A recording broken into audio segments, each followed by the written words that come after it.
Hello students, welcome back to my channel. तो आज के इस वीडियो में मैं बताऊंगा आपको मैं सिखाऊंगा आपको पॉलिनोमियल्स के बारे में बहुत ही ईजी तरीके से। तो वीडियो को लास्ट तक देखिए और चैनल को सब्सक्राइब नहीं किया तो प्लीज़ चैनल को सब्सक्राइब करें। तो पॉलिनोमियल सीखने से पहले हम लोग दो टर्म के बारे में जानेंगे, एक तो वेरिएबल, एक कांस्टेंट। तो कांस्टेंट क्या होता है? जिसका वैल्यू फिक्स रहता है, जैसे 1 2 3, जैसे 4 5 6। तो अगर 2 का वैल्यू यहाँ पे मेरे पास अगर 2 है तो आपके पास भी 2 का वैल्यू 2 ही होगा। किसी के लिए 2 रुपया ही होता है। लेकिन अब बात करते हैं दूसरे टर्म की, जिसका नाम है वेरिएबल। वेरिएबल मतलब होता है वेरिएशन। वेरिएबल वेरिएबल मतलब वेरी करना, मतलब चेंज होना। हर बार इसका वैल्यू चेंज होता है। आप बहुत सारे क्वेश्चंस को किए होंगे, एल्जेब्रिक एक्सप्रेशन। पिछले क्लास में एल्जेब्रा पढ़ा था आपने, या लीनियर इक्वेशन पढ़ा होगा। तो लीनियर इक्वेशन में एक चीज़ था कि एक्स की वैल्यू हर एक क्वेश्चन के लिए अलग अलग होती थी, वाई की वैल्यू भी अलग अलग होती थी। तो कोई भी ये सब का फिक्स्ड वैल्यू नहीं है, तो इसलिए इसको क्या बोलते हैं? वेरिएबल। अब बात करते हैं मोनोमियल। जिस जिस कांस्टेंट और वेरिएबल कॉम्बिनेशन का सिंगल टर्म हो। सिंगल टर्म मतलब अगर एक टर्म, उसको कब बोलेंगे? जब वो प्लस या माइनस से डिवाइडेड नहीं हो, मतलब दो पार्ट में बटा नहीं हो। जैसे यहाँ पे बीच में प्लस है तो इसमें एक पार्ट और दो पार्ट है, तो ये मोनोमियल नहीं है। Single part is called monomial. जैसे 3y 4xy, ये सब क्या है? मोनोमियल।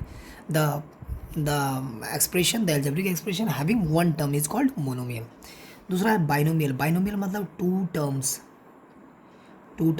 एंड टर्म्स मतलब होता है, टर्म्स हमेशा कोई भी सिंबल से डिवाइडेड होते हैं, या फिर प्लस हो या फिर माइनस, प्लस या माइनस से वो डिवाइडेड होंगे, दो पार्ट में बटे होंगे। एक टर्म प्लस है, फिर दूसरा टर्म, तो ये हो गया बाइनोमियल। उसी तरह ट्राइनोमियल। ट्राइनोमियल में क्या होता है? तीन टर्म्स होते हैं, थ्री टर्म्स। ट्राइनोमियल में थ्री टर्म्स, तो एक term single term, second term, third term. First term, single term, third term.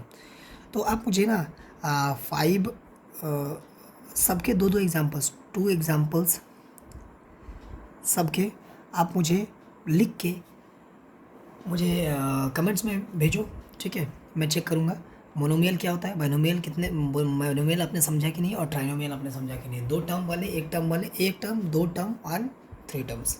अब हम लोग बात करते हैं डिग्री ऑफ पॉलिनोमियल।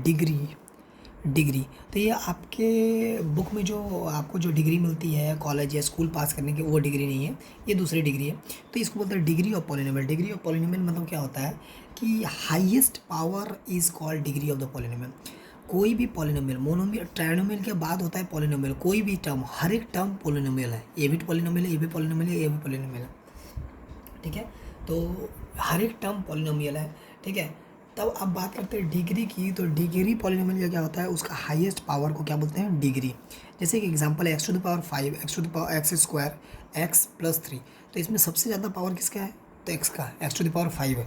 तो degree of the polynomial, degree of this cheese thing is, this equation is 5। उसी तरह एक और क्वेश्चन करते हैं, 2x³ 2x² प्लस 2x। तो सब में 2x है, तो हाईएस्ट पावर किसका? एक्स का, एक्स टू द पावर 3। तो degree equals to 3, degree of the polynomial is 3, ठीक है?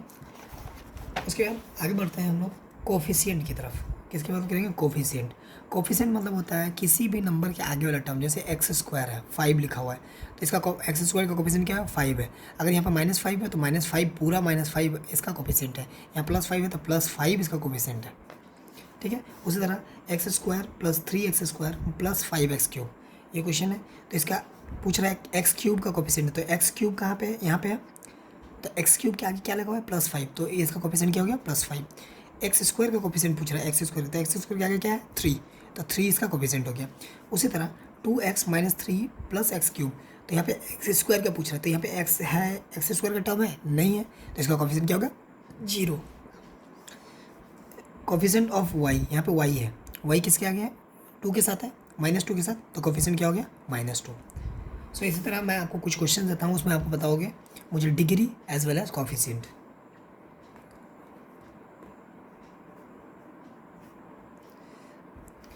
यहाँ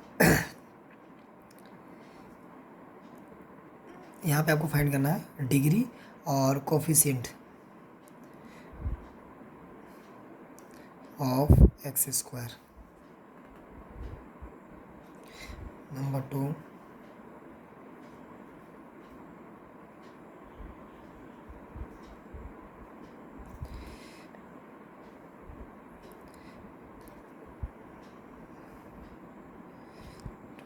y³ ये दोनों को क्वेश्चन को बनाओ और आप मुझे सेंड करो।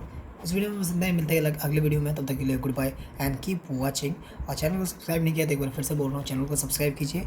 पार्ट 2 नेक्स्ट डे ज़रूर आएगा, अगर अच्छा रिस्पॉन्स रहा तो। Thank you so much.